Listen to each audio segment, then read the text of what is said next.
म नारायण श्रेष्ठ गौरस्पिड एजुकेसन कन्सल्टेन्सीबाट। हामीले योभन्दा अगाडि दुईटा भिडियोमा चाहिँ एउटा एप्लिकेसनको बारे, इटालियन युनिभर्सिटीमा कसरी एप्लाई गर्ने र सेकेन्डमा चाहिँ अफर लेटर आइसकेपछि प्री एनरोलमेन्ट कसरी गर्ने भनेर कुरा गर्यो।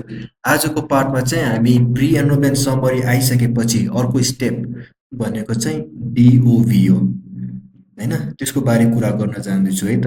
नारायण श्रेष्ठ गौरस्पिड एजुकेसन कन्सल्टेन्सीबाट क्लास 10 को र क्लास 12 को हैन, हाम्रो डिग्री पछाडि चाहिँ हामीले क्लास 10 को बोर्डबाट, क्लास 12 को बोर्डबाट मार्कसिट र सर्टिफिकेट, अनि त्यसपछि मिनिस्ट्री अफ एजुकेसनबाट अनि त्रिपुरेश्वर मोफाबाट छाप हाल्नु पर्यो।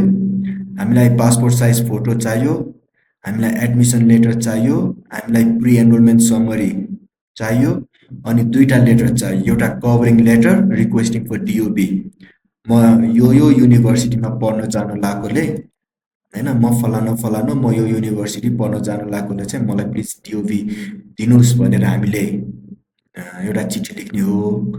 अर्को चाहिँ तपाईहरुले चाहिँ के गर्नु पर्यो भने self declaration for request of DOB, म फलानु मेरो पासपोर्ट नम्बर यो हो, म चाहिँ यो स्कुलबाट पढेको। जस्तो यो ब्याचलर्सको लागि क्लास 10 र 12 छ भने मास्टर्सको लागि चाहिँ क्लास 10, 12 अनि ब्याचलर्सको पनि हाल्नु पर्यो है त। म चाहिँ यो दुईटा लेटर चाहिँ तल डिस्क्रिप्सनमा पनि राखिदिन्छु, अपलोड गरिदिन्छु, तपाईले डाउनलोड गर्न सक्नुहुन्छ। अब सबभन्दा इम्पोर्टेन्ट चाहिँ के हो भन्दाखेरि तपाईले चाहिँ जुन यो छ नि 12 क्लासमा हामीलाई प्रोभिजनल सर्टिफिकेट दिन्छ, त्यो प्रोभिजनल सर्टिफिकेटबाट चाहिँ हामीले ओरिजिनल सर्टिफिकेट निकाल्नुपर्छ।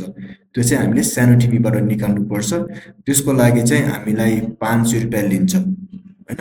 भनेपछि डिओबी प्रोसेसको लागि हामीले यो सबमिट गर्ने हैन, यो चाहिँ हामीले सबमिट गर्नु पर्यो, जुन चाहिँ हामीले सानो टिभीमा रिक्वेस्ट गर्नुपर्छ, जसको चाहिँ 1 विक लाग्छ।